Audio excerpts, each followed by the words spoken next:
to be. I You're got a good. scholar. Yeah, good. I got a scholarship to go to New York University, or the New York University, to be a certified alcohol and substance abuse counselor. So this year we had over 100,000 overdoses. So my job is to people who were using alcohol and drugs to the point that they could not function, is to get them back to work, get them back into society, to reduce their use of drugs. So I really did that to, and we all students here, so I'll keep it real with you. I did that to support my lifestyle, my nightlife, my promotion or my music that I was doing. Because, back in the day, everybody was, running the streets. It was early hip hop, late early 2000s. Right. And then that was the real job, to keep my mom and dad to shut up. But on the other side, I was going to school and working so I could go out late night to the tunnel and run with Heavy D and Puffy Combs and all those kind of. But my money wasn't as long as theirs, so I had to stick with this. Well, I'm gonna keep it real with you. Right. So, oh man, what was that like going to graduate school after Oakwood? Right, Oakwood, for those that aren't familiar with our university, is a very small, historically black college in Huntsville, Alabama. Huntsville's a pretty nice city, but it's about the size of Riverside. There's nothing around it. So he's talking about coming from New York to Alabama to go to school, then coming back and working on your graduate work. Like those are some gear shifts when it comes to learning in that type of environment. Yeah. So NYU is a prestigious private school here in New York City. Right. And the culture is big in New York City, but I got, Oakwood is historically black. I got great friendships like yourself and Ronaldo and people across the country. Yeah. But I got my discipline from NYU. When I learned something, I learned that whatever I published, it had to be legit. We were in the labs for long hours, a lot of reading. Not to take away, my teachers were also people in the workforce who are executives and let you know really what it is. So I worked hard in grad school. So for instance, I woke up at, I was in a methadone maintenance clinic as a counselor. So I woke up, I got to work at 6 and then I finished at 2. And then from there, I would go down to school and study like from 3 to 5:30. Yeah. And then I go from school from 5:30 to 8 p.m. So I already had the executive life from 8 a.m. to 8 p.m. So to tell your students, and this, B, this morning, after I dropped my wife at work, she's working with the pandemic. I dropped her off at her site. I came back in and I started work at 8 p.m. Eastern Standard Time. And my last session was just now at 7 Eastern Standard Time. So this is nothing to me. I was already trained to do 12 hours a day. But the only thing about it now, this is my money. It doesn't go to somebody else. So when you go to school, you're not only training academically, but you're also training yourself vocationally, because right now there's a need because of the pandemic. So it works out for me. So that training came in both ways. Yeah. So when did you know you wanted to be a counselor? To be the truthful, maybe last year in 2019 when I got my private practice. Right. I was an exec or a mid-level exec in a hospital as a counselor. Counseling led me to do public health with HIV. Yeah. And I got a lot of speaking tours, a lot of consulting, but I did not become the counselor I am today until I started seeing people on my own. So let's say you worked for, your institution, or I guess Kaiser Permanente is out there, or hospitals out there. They come on their own. So, but when people look me up, they look for African-American male who is a counselor, and they come with their real problems, real issues. And I get a chance to talk to them in their love language with the training I got, and I've fallen in love with what I do. So you know me personally, I've been very happy. I'm able to fly around the country, see my son. You know, I'm coming out there soon to hang out and try to surf. So right. But in the meantime, I can go to California and I could still see a hurting person next week during seasonal depression, daylight savings time, holiday and grief counseling, all four, and take care of that person right then and there without sitting in their office. And I absolutely love it. Love it. So I fell in love 3 years ago. I was dating counseling for the last year because I had to, but now that I found myself having my own counseling apparatus, my own platform, I've fallen in love with it. That's a good story, and I always knew you'd be a good counselor, man, because you used to give us good advice in college. But have you joined any professional organizations that have given you some good advice or info? Or so two of my favorite, because I have 2 master's degrees. So one is NADAC, the national, all these. They have all these acronyms, but this is a nationally accredited addictions counseling program. So they're across, and I sit on one of the boards there. They've been very good to me. So I give you a case in point. So I do a lot of DUI counseling, and it's very lucrative because if you drive a truck across the country and you lose your license, you lose your livelihood. So people will pay any amount of money to get back in the saddle per se. So NADAC is my left hand. My right hand, you probably heard of this, is the American Public Health Association. That's so I do that. So they just came from Denver. So I use those two as a professional organization. So I tell people always try to get into a professional organization because that's where you meet people like yourself.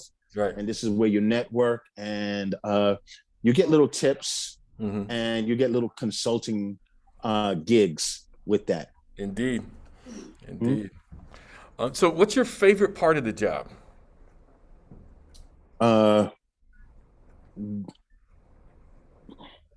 don't know, B. Every day, when I was a student, I didn't want to give my students a gloss over. So I'm going to be frank with you.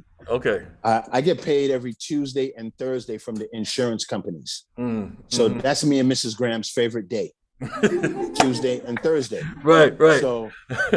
So Aetna pays us Tuesdays and Thursdays. All right. And then $11.99 pays us when they feel like it, but they pay a lot. So I love getting paid. There's nothing. I love getting paid I don't get paid like the 1st and the 15th. I come in and I get paid, but I got to do my work. I have to, it's like a timesheet. So I love getting paid. But the most thing that I love about my job is the time that I get. I've gotten back to time with the combination of counseling and the combination of getting up and doing what I want.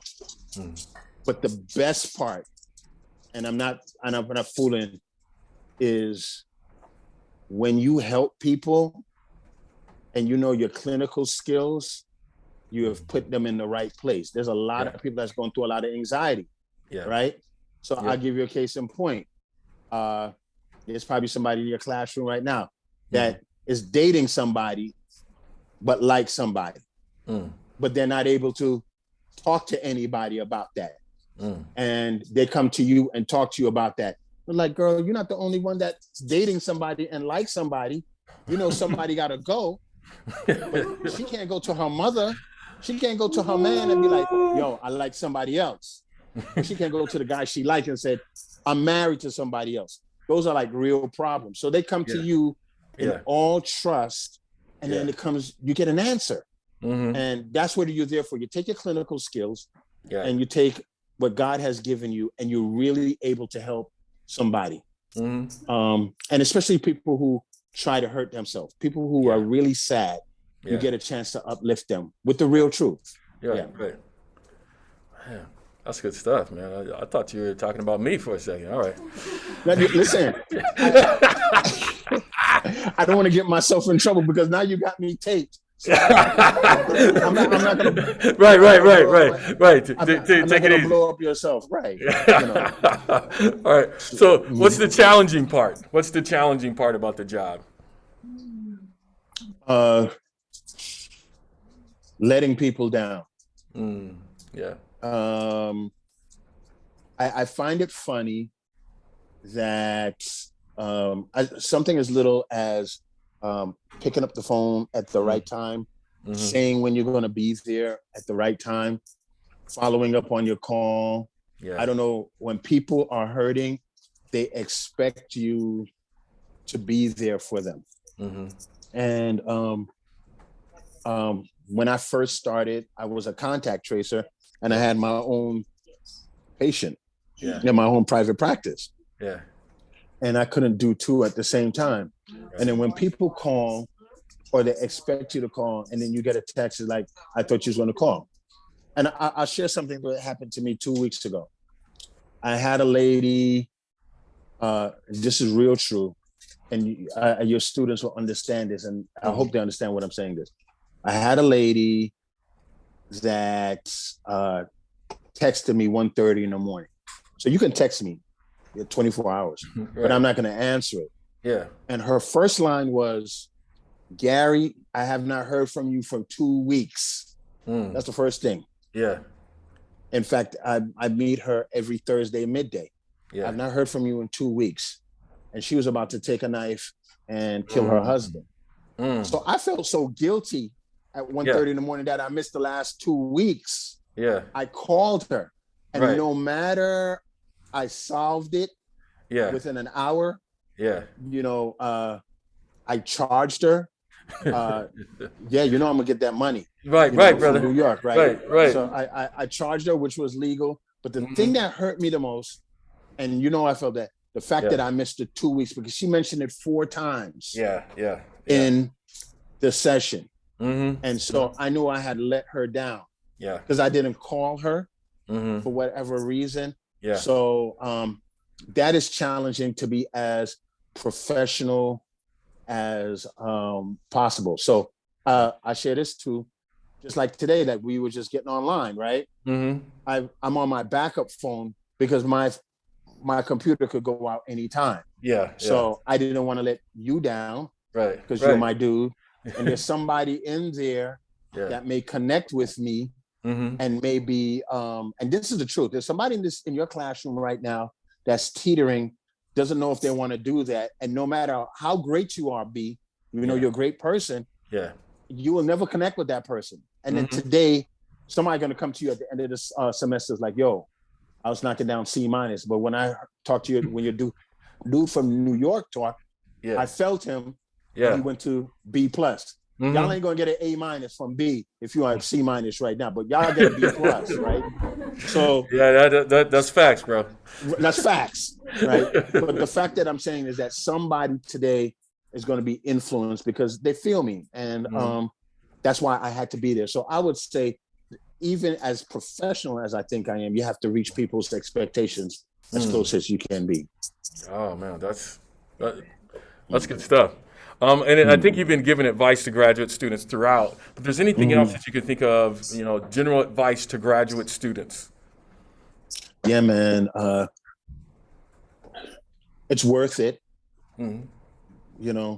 Those extra letters are worth it. You may not think that for every person that does not value those extra letters, there are 5 people that would value it. But, the people who turn you down after those extra letters that you have worked so hard for, they really don't value you. Our good friend Eric Thomas, who lives out there with you, I just heard of it, your next yes, you have to go after. There's so many no's. because nobody's feeling what you're doing. And then the letters that you are doing now, people are going to undervalue you. You're worth $85,000, but they're paying you $50,000. You know, you're people. There's people who knows that you're good at what you do, and they'll sit at the table and they'll give that consulting assignment to somebody else instead of you. Yeah. And so you have to find within yourself that you're that good. Yeah. Okay. And that you're going to move on. Right. Let me put this in great perspective, because I love San Diego, right? Like the Padres uniform will always be ugly. Call it like that. Right? Right. Let's call it like this. Always. Right. I don't care how much stripes you got in there or whatever. Right? Yeah. How brown it is, how remix it or whatever. Or sometimes the Padres play with the fatigues on or whatever. But there's 3 facts about the Padres that is for real. And every student has this, right? The Padres probably play in one of the prettiest stadiums in the country, Petco Park. Been there before, right? Yeah. Has the best weather probably in the country. Yeah. And those guys on the team now, they can ball out. Yeah. So everybody comes to the stadium, right? Yeah. Everybody in your classroom is a Padre. Y'all have them dirty uniforms on, but there's a potential to have that sunny weather, the people who plays, and you get to play in a great park. Yeah. And if you do not pull that self out of you, people are only going to see you as a team with those ugly uniforms. That's the best way I could put it. Come on now. Come on, General G. Yes, sir. Hey, listen, I could come up there and teach for a semester. I don't want to leave New York and what have you. What's up? That's right. Yeah, but that's really how I feel. Yeah. And God, and let me put it this way. My higher power has delivered where that has been. And the last thing I would tell everybody in your classroom, don't be afraid to travel and get some. Yeah. It's okay to travel and see how other people in the country does those things. And I encourage that also. All right. So for students considering your specific career, whether it's public health or rehab counseling, particularly addiction, any advice for them? Yeah, just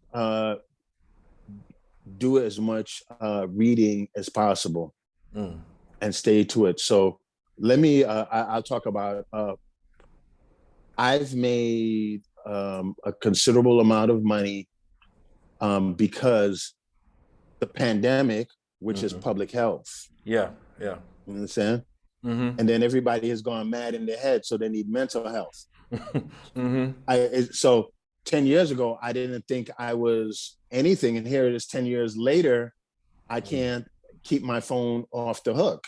Yeah. I mean, on the hook, because somebody's either asking me whether I should take the vaccine or the booster vaccine or what have you, or what the reality of it. You know, I was able to save people's lives, to take precautions on what to do. Personally, I tell everybody, I told my son to leave school 2 weeks prior. I told churches to close 2 or 10 weeks prior, and they've done that. Yeah. And then on the flip side of that, I'm able to tell people, it's like, look, don't go to work. Take your time off from work, because it is really worth it.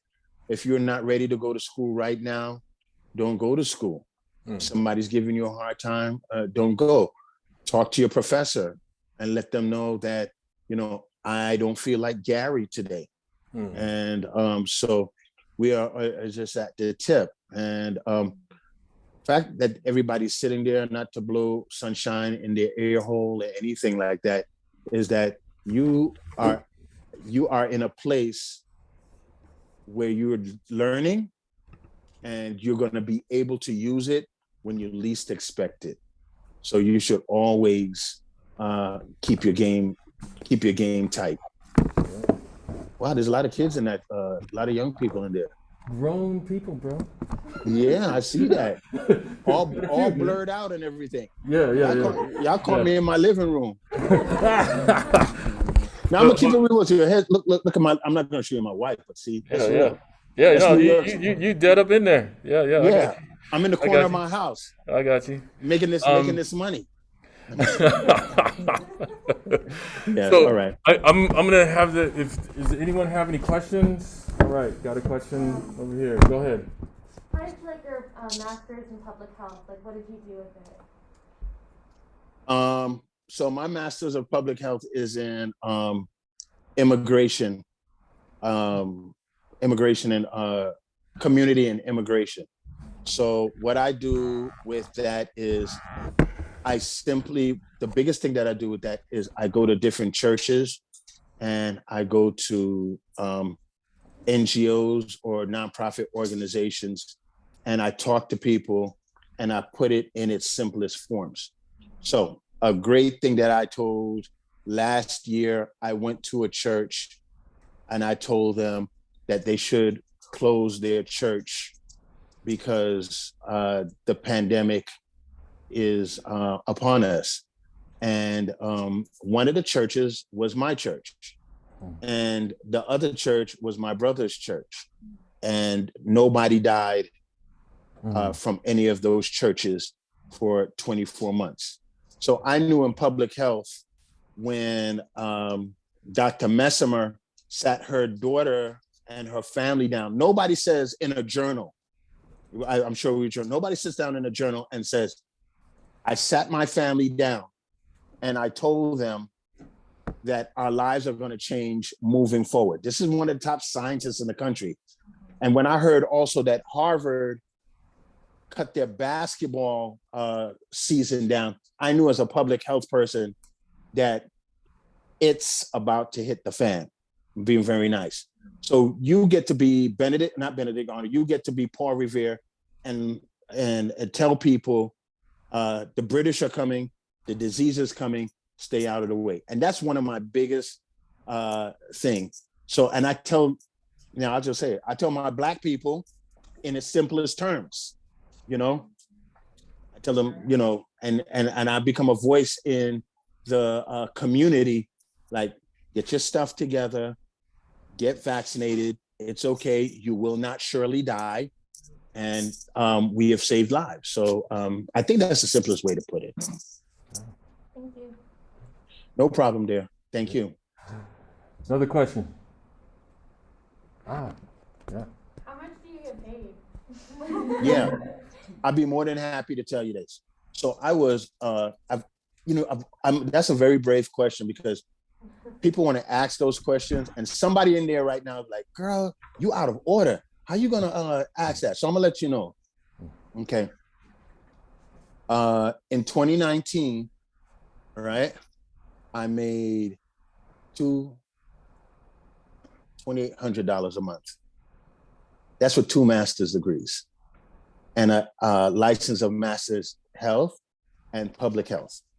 When I got my own business a year later, I make $23,000 a month. You do the math. Okay. Somebody just grabbed their pearls. Yeah. So what was happening, and I have no problem telling you this, if nobody was going to make me their vice president and nobody was going to make me their CEO. So I had to go out and make myself a CEO. I'll tell you, with the first 6 months, I was hustling. Nobody wanted to hear from me. But once the insurance company took me as what they call it again, Brandon, when I got paneled. Yeah. Then the money started coming in. So this is my 2.5 years. And the only reason I don't make more money is because I don't want nobody clocking me. I don't want nobody to say I have too much. So that's really what it is. I went from $2,800 a month, which it was underpaid, to maybe $2,800 a day. I think just about, that's the truth. B will tell you I'm not lying. Because he know I'm a big dude. I fly first class now. I don't fool around with that anymore.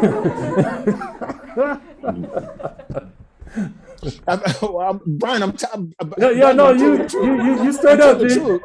Yeah. I'm telling the truth. I'm not gonna lie to your students. It's true. Yeah, no. You did on. You did on. Oh, yeah. Another question. My question is, what are some of the biggest obstacles you face as a person of color in the mental health profession?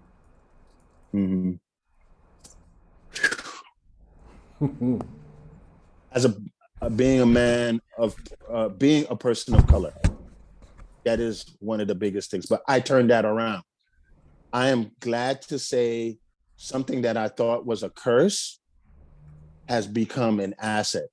So I learned that I'm 3% of Black male therapists in the country.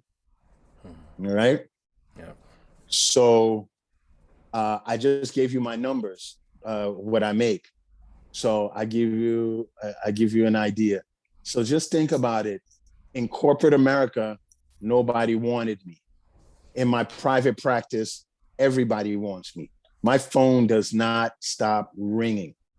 So some of the things I went is that I've seen my colleagues that I've trained become my bosses. I did not flirt on the job. I did not have any shaky sexual conduct with anybody, and I didn't steal any money. And so sometimes people come at me and say that I was intimidating. So they did not see me as a viable executive, or I would give my ideas and my ideas will be taken. Now that I have business for myself and I got all of the license, all my ideas are mine. And I'm able to parlay that. So what you see is what you get. What is your curse, my dear? Is your positive image. And that's for women, especially if you speak multiple languages. You have to find your niche. Psychology Today, if you look it up, cost me $29.99. And I don't need to go any place for referrals.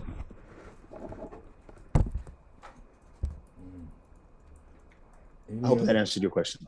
Yes, thank you. Yeah. Any other questions? Right. Yeah, go ahead. When you started out with your own business, how did you go about grinding for clients? Psychology Today. So, Psychology Today is a website that allows therapists to advertise their business. I'm gonna so post if you that guys, if you guys go have ahead, keep phones, if you guys have your phone out, type in Psychology Today, and then if you look on it, if you guys are in the San Diego area, you look at San Diego, and they will list all of the therapists in San Diego, from psychiatrist all the way to mental health counselor. If you look me up under Garry Graham, my name will come up. And so that costed me $29.99, and people started calling me. I was afraid when, that's it. There you go. Yeah. That's my handsome face now right there. That's about 8 years ago and about 60 pounds lighter. But people, and then so this is my site, and I get 85% of my of my clients from here. And as you can see, I did it up as best that I can. And then I get referrals from when you get picked up by like Aetna. I knew something that you guys know, United Behavioral Health or Oxford or Blue Cross Blue Shield of California. They put you on a list and they give you your specialty, and people started calling it. It is that simple, but it takes a couple of months to happen. And if I were you, if you're afraid to jump into it, I would go to work in the daytime, stack my dough. And in the evening, you could do therapy in the evening part-time. And then you could catch on to it. Thank you. You're welcome.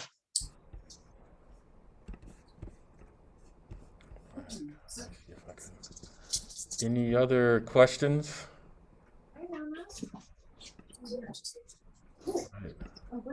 Okay. I could give them my Thank you. site if they want. Yeah, please. Yeah. Go ahead. Yeah. So you guys could, if you have any questions, I'm going with Instagram. I have no problem with that. Okay. It is The Authentic Garry Graham. That is me. You can find me there. And you see a little bit personal. If you look close enough, you may see Dr. Gamble in a compromising position. Stop it. But yeah, Stop it. That's the site that I go with. And then if you really want to get professional with me, no, that's not me. If you really want to get it, you could get me on LinkedIn. Out here. Yeah, man, but I'm with two R's, and I'm the only brother. Yeah. Or you could hit me up on LinkedIn. That's another thing that you could get me on, and I'll be happy to answer any question or mentor you from afar. Any reason to come out to San Diego? All right, Garry, this has been awesome, as I knew it would be. I appreciate your time, man. Yeah, thank you, Brandon. I really appreciate it. It's All a right. pleasure. I miss you much, and I hope to see you sooner than later. Yeah. All right, tell Tony and Nilsa I said what's up, and Pizzo and Pat and the rest of the fam. Okay, I will. Thanks, ladies and gentlemen. Have a good evening. All right. Thank you. Bye. Bye.